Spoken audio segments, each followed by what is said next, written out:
إن الحمد لله نحمده ونستعينه ونستغفره ونعوذ بالله من شرور أنفسنا وسيئات أعمالنا من يهده الله فلا مضل له ومن يضلل فلا هادي له وأشهد أن لا إله إلا الله وحده لا شريك له وأشهد أن محمدا عبده ورسوله يا أيها الذين آمنوا اتقوا الله حق تقاته ولا تموتن إلا وأنتم مسلمون يا أيها الناس اتقوا ربكم الذي خلقكم من نفس واحدة وخلق منها زوجها وبث منهما رجالا كثيرا ونساء واتقوا الله الذي تساءلون به والأرحام إن الله كان عليكم رقيبا يا أيها الذين آمنوا اتقوا الله وقولوا قولا سديدا يصلح لكم أعمالكم ويغفر لكم ذنوبكم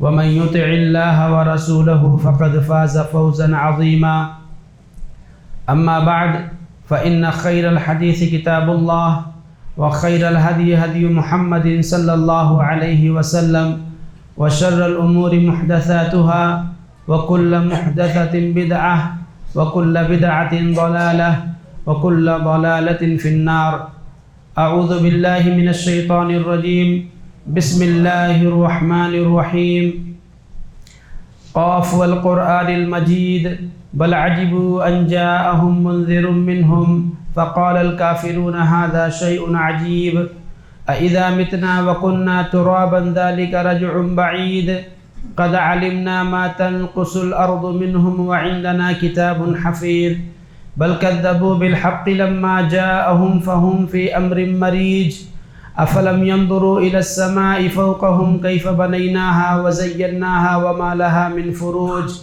والأرض مددناها وألقينا فيها رواسي وأنبتنا فيها من كل زوج بهيج تبصرة وذكرى لكل عبد منيب ونزلنا من السماء ماء مباركا فأنبتنا به جنات وحب الحصيد والنخل باسقات لها طلع نضيد رزقا للعباد وأحيينا به بلدة ميتا كذلك الخروج كذبت قبلهم قوم نوح وأصحاب الرس وثمود وعاد وفرعون وإخوان لوط وأصحاب الأيكة وقوم تبع كل كذب الرسل فحق وعيد أفعينا بالخلق الأول بل هم في لبس من خلق جديد وقال الله تعالى في موضع آخر لقد جاءكم رسول من أنفسكم عزيز عليه ما عنتم حريص عليكم بالمؤمنين رؤوف رحيم. ہر قسم کی حمد و ثنا بڑائی اور بزرگی عظمت و کبریائی اللہ رب العالمین کے لیے ہے جو اس کائنات کا تنہا خالق و مالک ہے، ہم سب کا روزی رساں ہے، ہمارے معاملات کی دیکھ بھال کرنے والا ہے۔ سبحان اللہ و بحمدہ سبحان اللہ العظیم۔ بعدہ درود و سلام نازل ہو اللہ کے تمام انبیاء کرام پر، خصوصاً آخری نبی حضرت محمد مصطفیٰ صلی اللہ علیہ وسلم پر۔ اللہم صلی علی محمد وعلی آل محمد کما صلیت علی ابراہیم وعلی آل ابراہیم انک حمید مجید۔ اللہم بارک علی محمد وعلی آل محمد کما بارکت علی ابراہیم وعلی آل ابراہیم انک حمید مجید۔ محترم حضرات، خطبہ مسنونہ کے بعد میں نے آپ کے سامنے سورہ توبہ کی ایک آیت تلاوت کی ہے جس میں اللہ تبارک و تعالی فرماتا ہے لقد جاءکم رسول من انفسکم، لوگوں تمہارے پاس تم ہی میں سے ایک رسول آئے ہیں۔ تم ہی میں سے یعنی تم انسانوں میں سے، جیسے تم بشر ہو، انسان ہو، ویسے ہی وہ بھی انسان ہیں، بشر ہیں۔ تم انہیں جانتے ہو، پہچانتے ہو، ان کے حسب و نسب سے واقف ہو، ان کے خاندان سے واقف ہو۔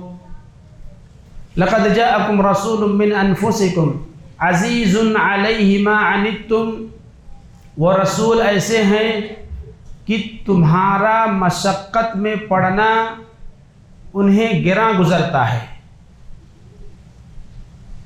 آپ کی امت مشقت میں پڑے آپ کی امت کو تکلیف پہنچے اس بات سے رسول کو تکلیف ہوتی ہے۔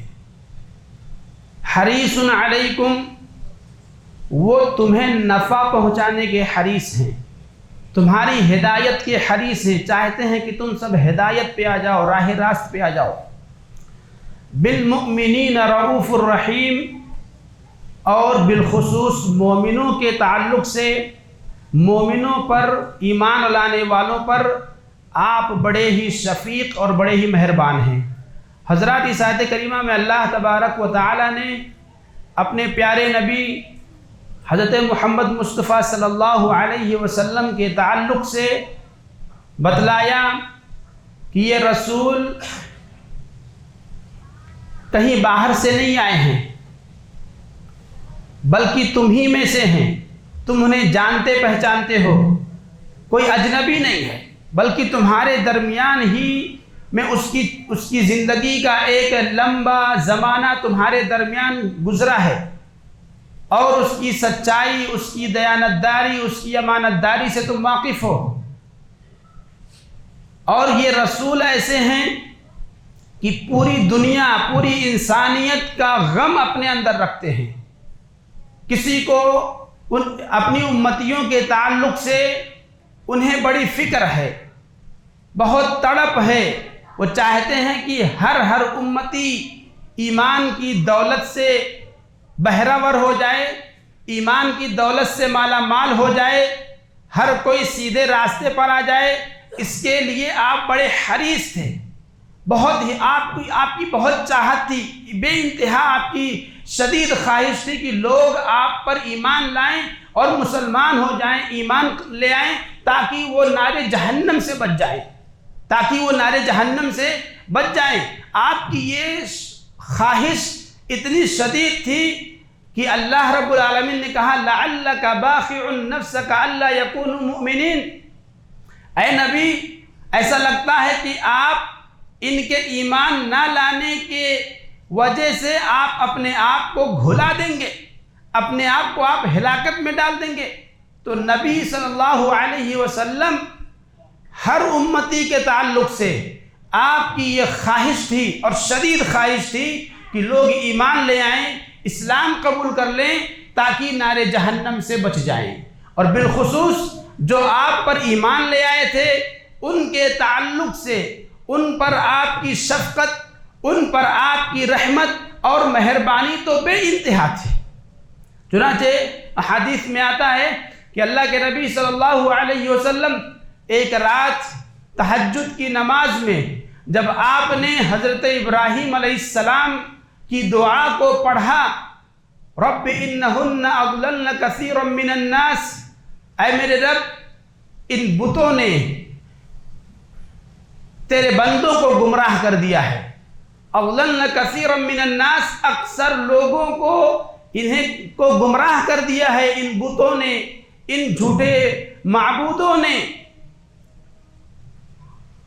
فمن تبعنی فانہ منی، حضرت ابراہیم علیہ السلام اپنی امت کے لیے دعا کر رہے ہیں، فمن تبعنی فانہ منی، اے اللہ جو کوئی میری اتباع کرے، جو مجھ پر ایمان لے آئے، فانہ منی، تو وہ میرا تو ہے ہی، وہ مجھ پر ایمان لانے کی وجہ سے میرا ہے،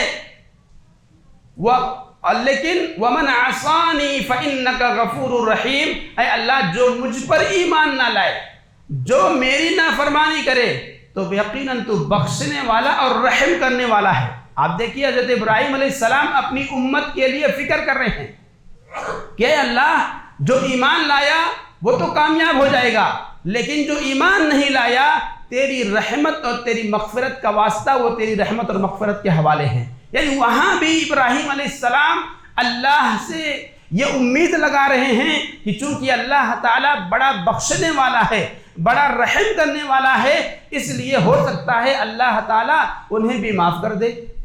اور ایسے ہی نبی صلی اللہ علیہ وسلم نے حضرت عیسیٰ علیہ السلام کا قول یاد کیا۔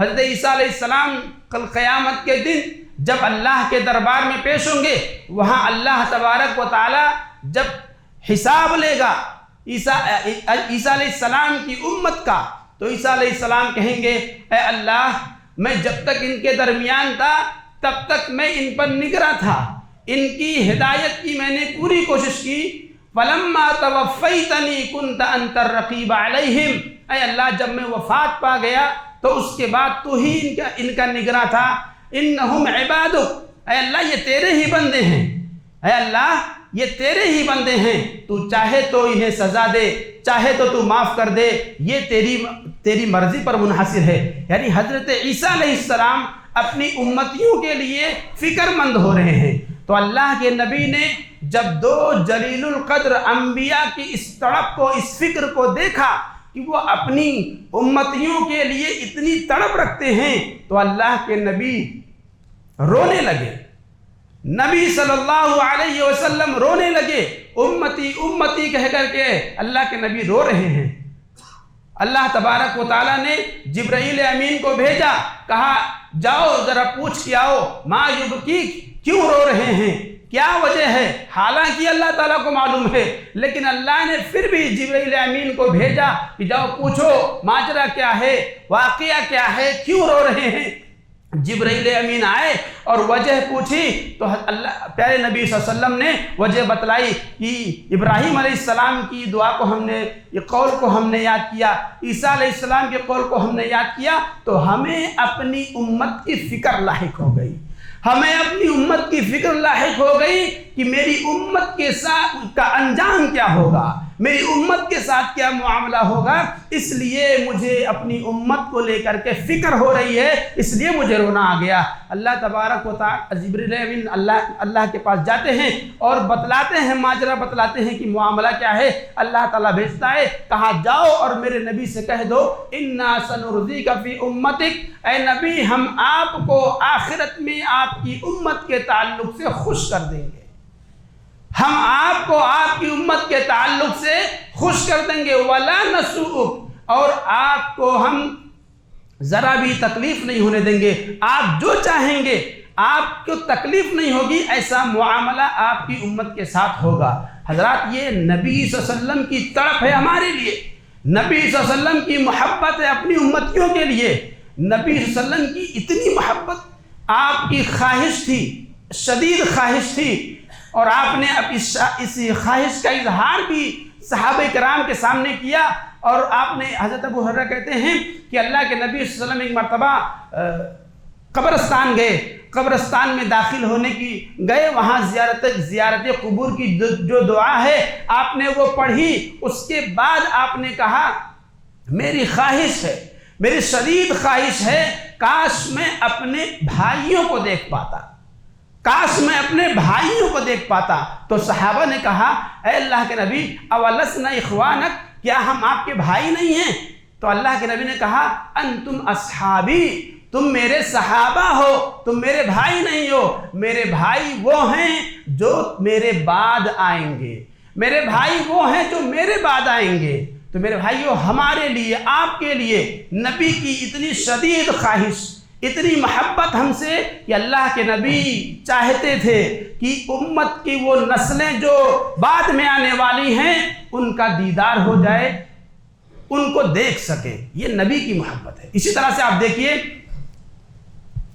نبی کریم صلی اللہ علیہ وسلم نے فرمایا کہ اللہ تبارک و تعالی نے ہر نبی کو ایک دعا دی تھی، اور اس دعا کے سلسلے میں گارنٹی تھی، کنفرم تھا کہ وہ دعا قبول ہوگی، مانگنے سے پہلے ہی کنفرم تھا کہ ایک دعا ایسی ہے ہر نبی کو اللہ نے دی کہ وہ قبول ہوگی۔ اللہ کے نبی کہتے ہیں کہ ہر نبی نے اس چانس کا استعمال کر لیا، اسے یوز کر لیا، دنیا ہی کے اندر کہیں نہ کہیں کسی نہ کسی مرحلے میں اللہ تعالیٰ سے وہ دعا مانگ لی ہے ہر نبی نے، لیکن اللہ کے نبی کہہ رہے ہیں وَإِنِّ اخْتَبَأْتُ، لیکن میں نے اپنی اس دعا کو چھپا لیا ہے، اس دعا کو میں نے پوشیدہ رکھا ہوا ہے، چھپا لیا ہے۔ کیوں؟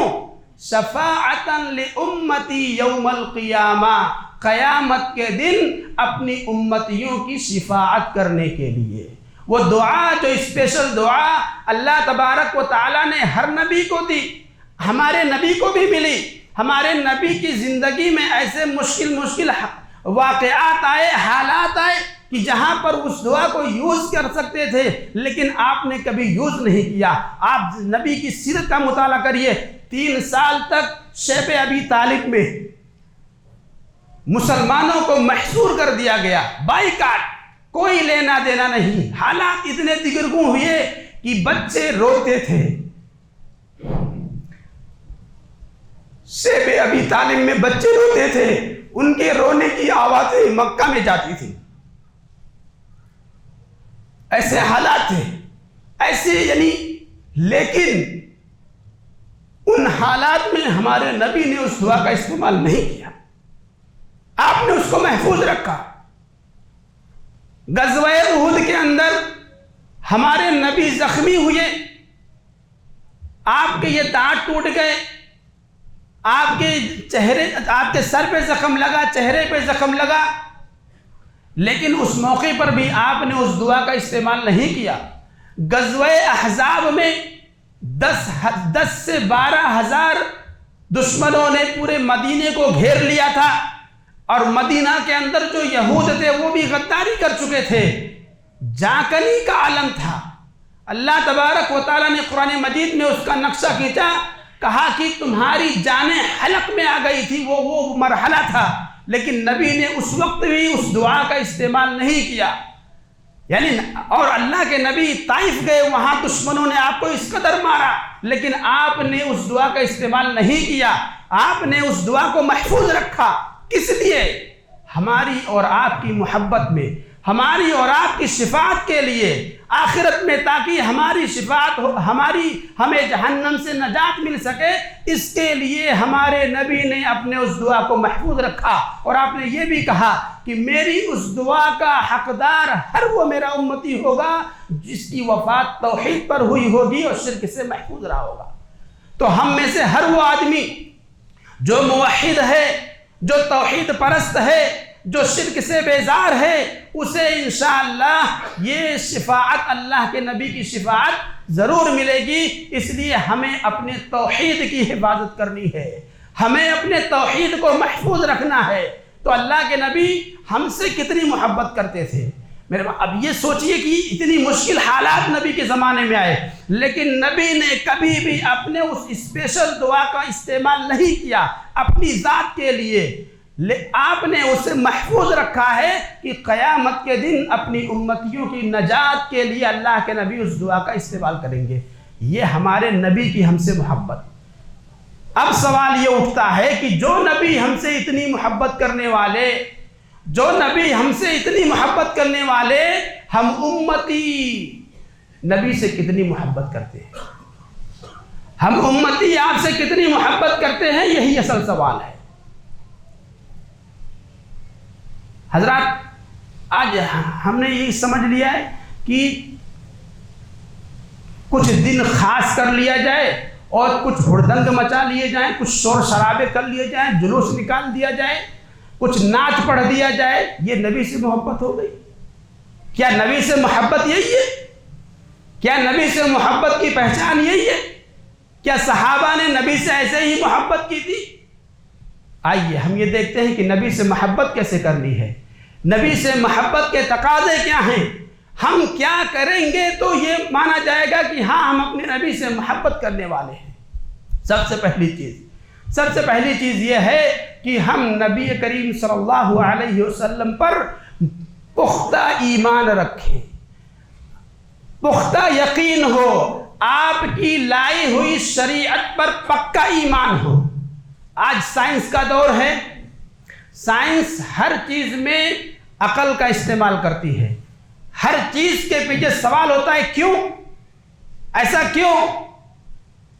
میرے بھائی، نبی پر ایمان اور نبی سے محبت کا تقاضا یہ ہے کہ وہ باتیں جو ہمارے عقل میں نہیں آ رہی ہیں، جن کا تعلق غیب سے ہے، وہاں پر کیوں نہ کیا جائے، وہاں پر کیوں کا سوال نہ آئے۔ نبی سے محبت کا تقاضا ہے کہ ہم نبی کی ان تمام حدیثوں کو مانیں جو نبی نے کہی ہیں، چاہے وہ ہمارے عقل میں آئیں چاہے نہ آئیں۔ اللہ کے نبی نے کہا ہے تو کہا ہے، وہ صحیح ہے، اس کے لیے کسی ثبوت کی ضرورت، ہاں صحیح ہونی چاہیے، حدیث صحیح ہو، حدیث صحیح ہو، صحیح سند سے ثابت ہو، علماء محققین نے محدثین نے اس حدیث کو صحیح کہا ہے تو اس پہ ایمان رکھنا ہے، اس میں کوئی تعویل نہیں، چاہے وہ سائنسی اعتبار سے سائنس کے اصولوں سے ٹکراتی ہو یا کچھ بھی ہو، ایمان رکھنا ہے۔ چونکہ آج ہمارا مسلم سماج یا پوری دنیا ہی سائنس کے نظریے سے پڑھتے جا رہے، سائنس میں ہر کسی بات جو بھی بات ہوتی ہے تو وہ عقلی اعتبار سے ہے، اس میں یہ ہے کہ یہ کیوں ہوا، یہ ہوا تو کیوں ہوا، سائنس کا یہ سوال ہوتا ہے۔ تو جب حدیثیں آتی ہیں لوگوں کے سامنے، اس طرف سے پڑھے ہوئے لوگوں کے سامنے، تو وہ انہیں ہضم نہیں ہوتا ہے، پھر وہ کہتے ہیں کہ یہ بات ہمارے دماغ میں نہیں آ رہی ہے اس لیے ہم اس کا انکار کر رہے ہیں۔ احادیث ثابت ہیں، صحیح ہیں، مگر ان کے عقل میں فٹ نہیں بیٹھ رہی ہیں، اس لیے وہ نہیں مانیں گے۔ یاد رکھیں یہ نبی سے سچی محبت نہیں ہے، نبی سے سچی محبت یہ ہے کہ آپ کی ہر بات کی تصدیق کی جائے، آپ کی ہر بات کا پر پختہ ایمان اور یقین رکھا جائے۔ اللہ کے نبی صلی اللہ علیہ وسلم نے مدینہ کے بازار میں ایک اعرابی سے، ایک بدو دیہاتی سے ایک گھوڑا اللہ کے نبی نے خریدا اور بات طے ہو گئی، رقم آپ کے پاس نہیں تھی، آپ نے کہا چلو گھر پہ چل کر کے دیتا ہوں۔ وہ بدو اپنا گھوڑا لے کر کے نبی صلی اللہ علیہ وسلم کے پیچھے پیچھے آ رہا ہے، اللہ کے نبی آگے آگے ہیں، وہ بدو پیچھے پیچھے ہے۔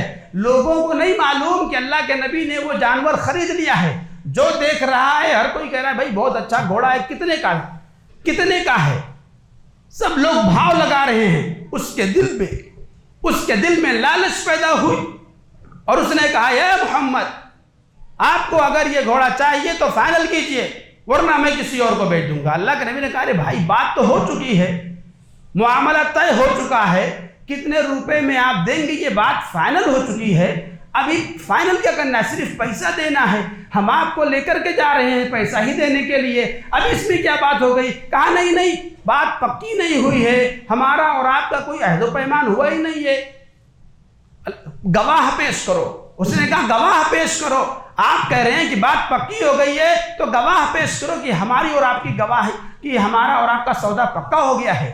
اللہ کے نبی صلی اللہ علیہ وسلم کھڑے ہیں کہ بازار میں ہم نے خریدا، وہاں تو کوئی تھا نہیں، گواہی کے لیے کون آئے؟ حضرت خزیمہ رضی اللہ عنہ آگے بڑھے اور آپ نے کہا میں گواہی دیتا ہوں کہ اللہ کے نبی نے تم سے سودا کیا ہے۔ وہ آدمی خاموش ہو گیا کہ گواہی ایک آدمی نے دیا۔ جب اللہ کے نبی نے اس بدو کو اس کا مال دیا، رقم دی اور گھوڑا لے لیا، وہ چلے گیا۔ اللہ کے نبی نے حضرت خزیمہ سے پوچھا یہ بتاؤ تم وہاں پر تھے نہیں تو تم نے گواہی کیسے دی؟ تو حضرت خزیمہ رضی اللہ عنہ نے کہا وہ بات دھیان رکھیے۔ انہوں نے کہا اللہ کے نبی ہم آپ کی ان باتوں کی تصدیق کرتے ہیں جو آپ کے پاس آسمانوں سے آتی ہے، آپ کے پاس وحی آتی ہے، ہم اس بات کی تصدیق کرتے ہیں، ہم مانتے ہیں کہ آپ اس معاملے میں سچے ہیں، تو دنیا کے معاملے میں ہم آپ کو جھوٹا کیسے مان لیں؟ یعنی ہمارا تجربہ ہے کہ آپ سچے ہیں، وحی کے معاملے میں، اللہ تعالیٰ کے معاملے میں جب آپ سچے ہیں تو دنیا کے لیے، اس حقیقی دنیا کے لیے آپ جھوٹ کیوں بولیں گے؟ یہی جذبہ چاہیے، نبی سے یہی محبت چاہیے۔ نبی کی حدیث آ گئی، نبی کا قول آ گیا، نبی کا فرمان آ گیا، وہ ہمارے دماغ میں بیٹھتا ہے کہ نہیں بیٹھتا ہے؟ وہ حدیث صحیح ہے، اس کو قبول کرنا ہے، اس کو لینا ہے۔ اور یہ حضرت خزیمہ جب انہوں نے گواہی دی، اللہ کے نبی نے کہا سنو، آج کے بعد اگر خزیمہ کسی بھی معاملے میں گواہی دیتے ہیں تو ان اکیلے کی گواہی 2 آدمیوں کے برابر مانی جائے گی۔ اور یہ واحد صحابی ہیں طبقے صحابہ میں، پورے صحابہ میں یہ اکیلے تنہا ایک صحابی ہیں جن کی اکیلے کی گواہی 2 آدمیوں کے برابر۔ حضرت ابو بکر کی گواہی 2 آدمیوں کے برابر نہیں، حضرت عمر فاروق کی گواہی 2 آدمیوں کے برابر نہیں، حضرت عثمان غنی کی گواہی تو 2 آدمیوں کے برابر نہیں۔ حضرت خزیمہ رضی اللہ عنہ صحابہ میں واحد صحابی ہیں جن کی گواہی کو نبی نے 2 آدمیوں کی گواہی کے برابر قرار دیا۔ اور حضرت ابو بکر صدیق رضی اللہ عنہ نے جب قرآن مجید کو جمع کروانے کا مشن حضرت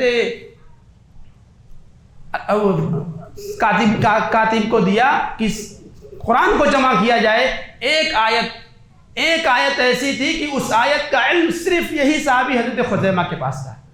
حضرت ابوبکر نے شرط رکھی تھی کہ جو بھی آدمی قرآن مجید کی کوئی آیت لکھا ہوا یا یاد ہوا لے کے آتا ہے کہ یہ آیت ہے، قرآن مجید کی آیت ہے، نازل ہوئی تھی، 2 گواہ چاہیے۔ ایک آیت، قرآن مجید کی ایک آیت صرف حضرت خزیمہ رضی اللہ عنہ کے پاس تھی اور کسی کے پاس نہیں تھی وہ آیت۔ وہ آیت لائی گئی اور حضرت خزیمہ کو چونکہ اللہ کے نبی نے 2 آدمیوں کی گواہی کے برابر ان کی گواہی کو قرار دیا تھا، اس لیے اکیلے آپ کی گواہی کی بنیاد پر اس آیت کو قرآن مجید کا حصہ مانا گیا۔ بہرحال تو کہنا یہ ہے کہ ہمارے نبی سے محبت ایسی ہونی چاہیے کہ آپ کی بات، آپ کا فرمان، آپ کی حدیث اگر وہ صحیح ہے آ گئی تو ہمارے دماغ میں بیٹھے نہ بیٹھے، اس کا تعلق غیب سے ہو، اس کا تعلق آخرت سے ہو، اس کا تعلق جنت جہنم سے ہو، اس کا تعلق ملائکہ فرشتوں سے ہو، اس کا تعلق اللہ تبارک و تعالیٰ کی ذات سے ہو، یا اس کا تعلق آنے والے فتنوں کے تعلق سے ہو، ہمیں ایمان رکھنا ہے، اس کی تصدیق کرنی ہے، یہ نہیں کہ ہمارے دماغ میں نہیں بیٹھ رہی ہے اس لیے ہم نہیں مانیں گے۔ تو اللہ کے نبی پر محبت کے لیے پہلا تقاضا یہ ہے کہ ہم آپ کی ہر بات جو صحیح سند سے ثابت ہے اس پر پختہ اور پکا یقین رکھیں۔ دوسری بات یہ، دوسرا تقاضا آپ سے محبت کرنے کا کہ آپ کی اتباع کی جائے، آپ کی پیروی کی جائے، آپ کے اسوہ کو اسوہ بنایا جائے۔ جیسے آپ کا چلنا پھرنا تھا ہمارا چلنا پھرنا ویسا ہو، جیسے آپ کا اٹھنا بیٹھنا تھا ہمارا اٹھنا بیٹھنا بھی ویسے ہو، جیسے آپ کی عبادت تھی ہماری عبادت بھی ویسی ہی ہو۔ ہم اپنے نبی کی اسوہ کو اپنا آئیڈیل بنائیں، اپنا نمونہ بنائیں، زندگی کے ہر میدان میں ہمارا وہی طریقہ ہو جو ہمارے نبی کا تھا۔ جیسے ہمارے نبی نے شادیاں کی ہم بھی ویسے ہی شادیاں کریں، جیسے ہمارے نبی عبادتیں کرتے تھے ویسے ہم بھی عبادتیں کریں۔ یاد رکھیں، ہم نبی صلی اللہ علیہ وسلم سے محبت کی سب سے بڑی دلیل، سب سے بڑی پہچان اور سب سے بڑا تقاضا آپ کی اتباع اور آپ کی پیروی ہے۔ آپ کی اتباع اور آپ کی پیروی یہ سب سے بڑی دلیل ہے، سب سے بڑا ثبوت ہے نبی کریم صلی اللہ علیہ وسلم سے محبت کا۔ ورنہ آج ہمارے سماج میں کھوکھلے دعوے کرنے والے بہت ہیں، نبی سے محبت کا دعویٰ بہت لوگ کرتے ہیں، لیکن عملی میدان میں وہ زیرو ہیں۔ ایک وقت کا نماز نہیں پڑھنا ہے، 21 سال روزے نہیں رکھنے ہیں، کوئی نیکی نہیں کرنا ہے، لیکن سب سے بڑے محب رسول، سب سے بڑے اللہ کے رسول سے محبت کرنے والے۔ یاد رکھیں، نبی سے محبت یہ ہم سے ہمارے عمل میں دکھنا چاہیے۔ ہمارے عمل نبی کے عمل کے جیسے ہوں گے جبھی مانا جائے گا کہ ہاں ہم نبی سے محبت کرتے ہیں۔ ایک صحابی نبی کریم صلی اللہ علیہ وسلم کی خدمت میں حاضر ہوئے اور کہا، اللہ کے نبی، جب ہم آپ کے پاس ہوتے ہیں، آپ کو دیکھتے ہیں، سکون رہتا ہے، اپنے گھروں میں جب جاتے ہیں آپ کی یاد آتی ہے، آپ کی یاد ستاتی ہے، پھر بھاگ کر کے آپ کے پاس آ جاتے ہیں، آپ کو دیکھ لیتے ہیں، سکون ہو جاتا ہے، مگر ایک معاملہ ہے، ایک بات ہے، ایک چیز ہمیں پریشان کر رہی ہے، وہ یہ کہ جب ہم مر جائیں گے، ہم سب وفات پا جائیں گے اور آخرت کا معاملہ ہوگا، اللہ تعالیٰ آپ کو جنت میں اعلیٰ علیین میں جگہ دے گا، اونچے مقام پر آپ نبیوں کے ساتھ ہوں گے، ہم جنت میں گئے بھی تو پتہ نہیں کون سا ہمارا درجہ ہوگا، پتہ نہیں کس درجے میں ہوں گے۔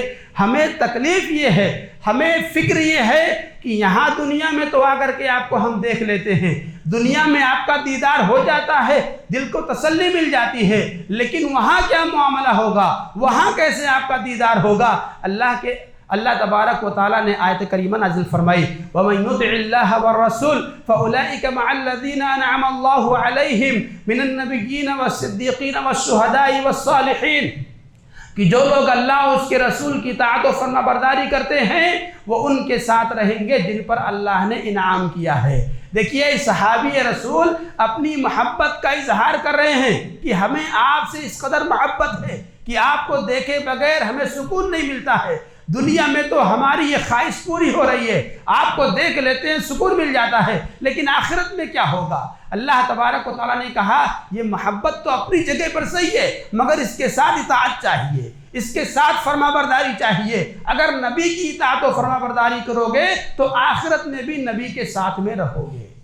اور اللہ کے نبی نے اسی موقع پر، بلکہ بعض دوسرے مواقع پر بعض صحابہ نے جب آپ سے ایک صحابی نے آپ سے پوچھا کہ اللہ کے نبی قیامت کب آئے گی؟ تو اللہ کے نبی نے پوچھا اس سے وَمَاذَا أَعْدَدْتَ لَهَا، تم نے قیامت کے لیے تیاری کیا کی ہے؟ وہ تو آنی ہے، یہ بتاؤ کہ تمہاری تیاری کیا ہے؟ انہوں نے سوچ بچار کر کے کہا کہ بس کچھ نہیں سوائے اس کے کہ مجھے اللہ اس کے رسول سے بڑی محبت ہے۔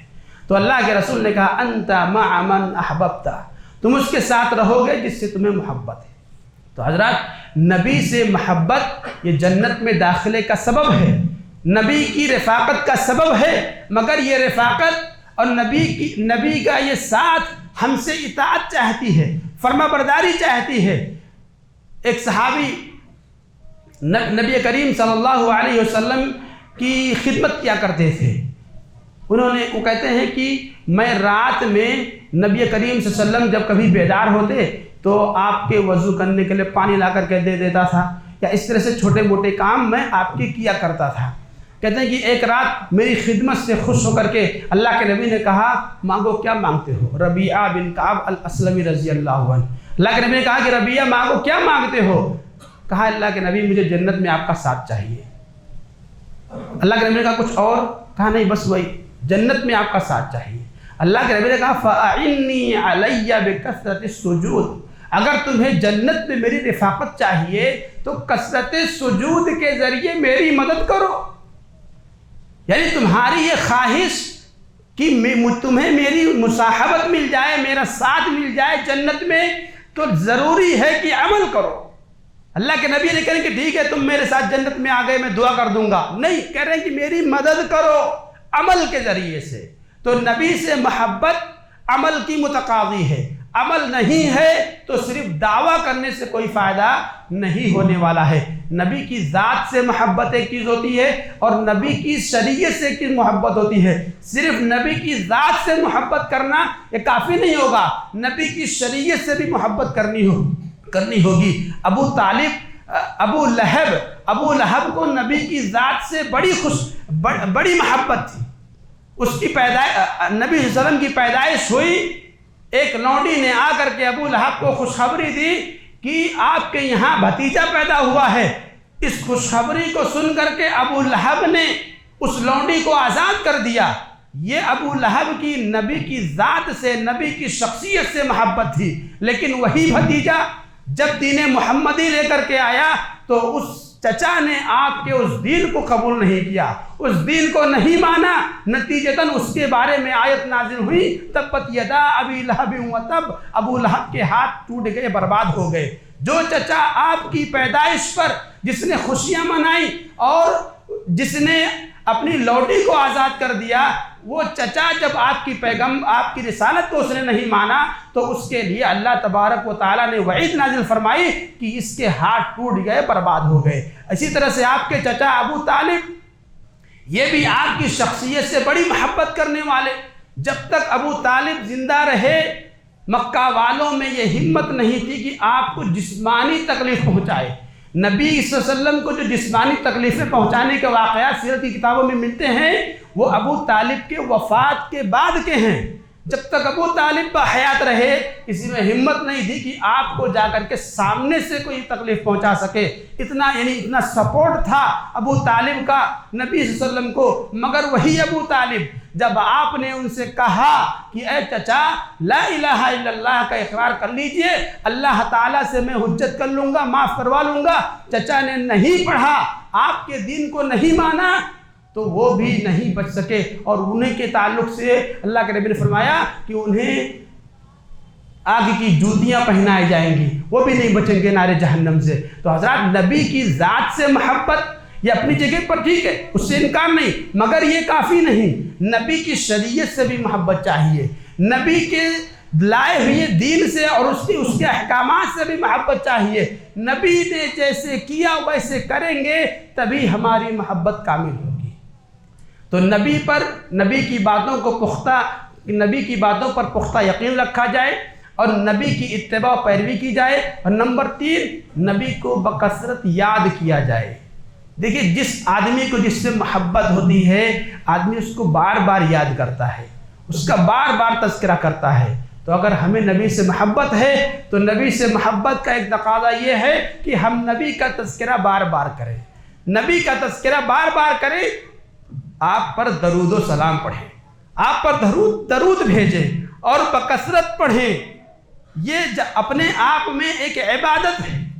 درود پڑھنا یہ خود اپنے آپ میں ایک عبادت ہے. اور درود کیوں پڑھیں؟ کیونکہ درود میں ہے کیا؟ درود میں نبی کے لیے ہم اور آپ اللہ سے دعا کرتے ہیں کہ اے اللہ نبی پر رحمتیں اور برکتیں نازل فرما. کیوں ہم دعا کرتے ہیں؟ کیونکہ آپ نے ہماری ہدایت کے لیے، ہماری رہنمائی کے لیے بہت تکلیفیں جھیلی، بہت محنتیں کی ہیں. تو آپ کے ان احسانات کا بدلہ چکانے کا یعنی ایک بدلہ ہے وہ جو ہم درود پڑھتے ہیں. تو یہ جہاں بدلہ ہے وہیں پر اس چیز کو اللہ تبارک و تعالیٰ نے مزید یہ ہمارے لیے فائدہ مند بنا دیا کہ جب ہم نبی پر درود پڑھیں گے تو اس کے عوض ہمیں اللہ تعالیٰ ہم پر 10 رحمتیں نازل فرمائے گا، ہمارے 10 گناہوں کو معاف کرے گا، ہمارے نام اعمال میں 10 نیکیاں لکھی جائیں گی ایک مرتبہ جب ہم درود پڑھیں گے. تو نبی سے محبت کا ایک عملی تقاضا یہ ہے کہ ہم نبی کریم صلی اللہ علیہ وسلم پر بکثرت درود پڑھیں. اور اللہ کے نبی نے اس آدمی کو بخیل کہا ہے جو آپ کا نام آنے پر آپ پر درود نہ پڑھے. ایک چوتھی بات یہ کہ نبی کریم صلی اللہ علیہ وسلم کی تعظیم کی جائے، آپ کا احترام کیا جائے. اور اس سلسلے میں اللہ تبارک و تعالیٰ نے صحابہ کرام کو وہ تربیت دی آیات نازل فرما کر کے کہ جس کا اصلی تصویر آپ قرآن مجید کے اندر دیکھ سکتے ہیں. صحابہ کی زندگی میں صحابہ نبی کریم صلی اللہ علیہ وسلم سے کس قدر آپ کی تعظیم کرتے تھے، کتنا آپ کا احترام کرتے تھے. صلح حدیبیہ کے موقع پر قریش کی طرف سے مصالحت کے لیے، صلح کے لیے عروہ بن مسعود ثقفی حاضر ہوئے اور انہوں نے صحابہ کرام کا جو نبی کے ساتھ احترام والا معاملہ دیکھا، وہ جا کر کے قریش مکہ کے سامنے تذکرہ کیا. کہا دیکھو میں قیصر و کسریٰ کے درباروں میں جا چکا ہوں، نجاشی کے یہاں بھی جا چکا ہوں، بادشاہوں کے درباروں میں میری حاضری رہی ہے، لیکن جیسی محبت، جیسا احترام، جیسی توقیر محمد کے صحابہ محمد کی کرتے ہیں ویسا ہم نے کسی بادشاہ کی عزت و توقیر کہیں نہیں دیکھی. کہا کہ اگر آپ کھکھارتے ہیں تو تھکتے ہیں تو وہ بلغم کسی کے ہاتھ پہ گرتا ہے اور وہ اپنے ہاتھوں پر، اپنے چہرے پر، اپنے جسم پہ مل لیتا ہے برکت کی خاطر.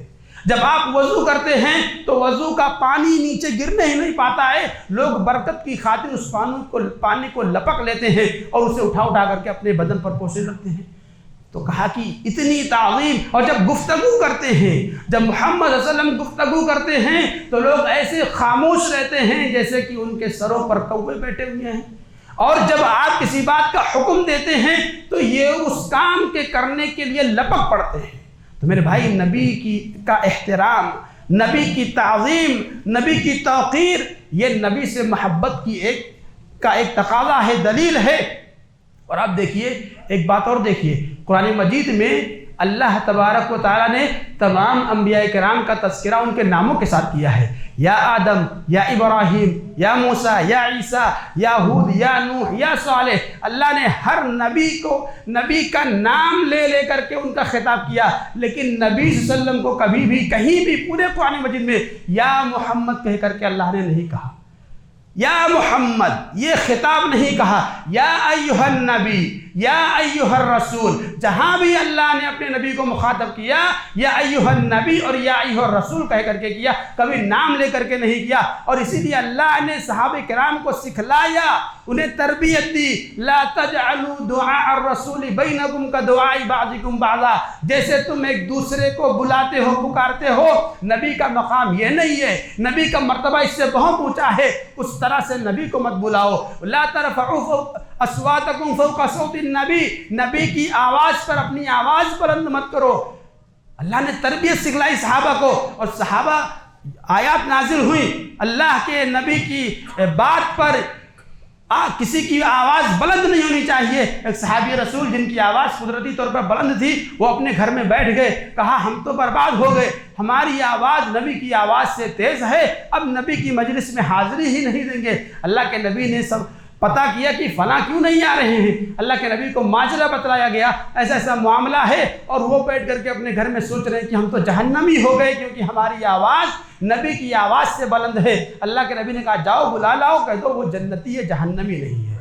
تو حضرات صحابہ کا یہ معاملہ نبی کے احترام کا، آج ہم بھی ہم نبی کا کتنا احترام کرتے ہیں، ہم نبی کی کتنی تعظیم کرتے ہیں، ہم نبی کی کتنی توقیر کرتے ہیں، نبی کی احادیث پڑھی جاتی ہے اور ہم سننے کے لیے تیار نہیں ہوتے، ہمارے پاس وقت نہیں ہوتا ہے، حالانکہ ہم باہر جا کر کے پان گٹکے کھائیں گے اور کچھ نہیں کریں گے، نکڑوں پر بیٹھ کر کے باتیں کریں گے، لیکن ایک حدیث سننے کے لیے ہمارے پاس وقت نہیں ہوتا ہے۔ دیکھیے مجبوری ہے، کوئی کام ہے، اٹھ کر کے چلے گئے آدمی، کوئی بات نہیں ہے، لیکن یوں ہی مسجدوں میں درس حدیث ہو رہا ہے، قرآن کا درس ہو رہا ہے اور آدمی بیٹھنے کے لیے تیار نہیں ہے۔ یہ یاد رکھے، نبی کی سنت کا، نبی کے طریقے کا جو احترام کا ہم سے تقاضا کیا گیا، اس کے خلاف ہے۔ سلف کے یہاں تو نبی کی حدیثوں سے احترام اس قدر تھا، آپ کے سنتوں کا احترام اس قدر تھا کہ ایک محدث کے بارے میں آتا ہے کہ ان کی جاگنی کا عالم تھا، تو ان کے آس پاس جو لوگ بیٹھے ہوئے تھے وہ ایک حدیث ہے جو بار بار بڑھی جاتی ہے، لقنی موتاکم لا الہ الا اللہ، جو قریب المرگ ہیں، جن کی وفات ہونے والی ہے، انہیں لا الہ الا اللہ کی تلقین کی جائے۔ تو وہ جو محدث جو تھے، جن کی طبیعت خراب تھی، جن کی جاگنی کا عالم تھا، ان کے ارد گرد جو بیٹھے ہوئے تھے، ان کی عیادت کے لیے جو آئے ہوئے تھے، وہ لوگ اس حدیث کا تذکرہ کر رہے ہیں اور پڑھ نہیں رہے ہیں، بس ایک دوسرے سے پوچھ رہے ہیں کہ یہ حدیث کیسے ہے، سند پڑھ رہے ہیں، حدثنی فلان فلان حدثنی، ہر کوئی بتا، اصل چیز نہیں بتا رہے، وہ چاہتے ہیں کہ وہ کہہ دیں، آگے کا جملہ پورا کر دیں۔ وہ محدث وہ لیٹے ہوئے تھے، کہا مجھے بٹھاؤ، انہیں بٹھایا گیا، بیٹھنے کے بعد پھر آپ اس محدث نے انہوں نے اس حدیث کو پڑھا اور آخر تک پڑھا۔ یہ تعظیم تھی، سلف نبی کی سنتوں کا، نبی کی حدیثوں کا اتنا احترام کرتے تھے کہ لیٹ کر پڑھنا بھی گوارا نہیں تھا۔ یہ اور امام مالک کے تعلق سے آتا ہے، مدینہ کے مدرس تھے، کبھی بھی بغیر وضو کے آپ نے مسجد میں کبھی بغیر وضو کے آپ نے حدیث نبوی کا درس ہی نہیں دیا۔ اس طرح کی بہت ساری مثالیں سلف کے واقعات میں بھرے پڑے ہیں کہ ہمارے سلف نبی کی سنت کا، نبی کی حدیثوں کا کس قدر جو ہے کہ اس کی تعظیم کرتے تھے، کتنا اکرام کرتے تھے۔ آج ہماری اور آپ کی کیا حالت ہے، ہم اور آپ دیکھ لیں۔ اللہ تعالیٰ ہمارے معاملات پر رحم فرمائے۔ اللہ تعالیٰ سے دعا ہے کہ اللہ تبارک و تعالیٰ مجھ کہنے والے کو، آپ سننے والوں کو کہنے اور سننے سے زیادہ عمل کرنے کی توفیق عطا فرمائے، آمین۔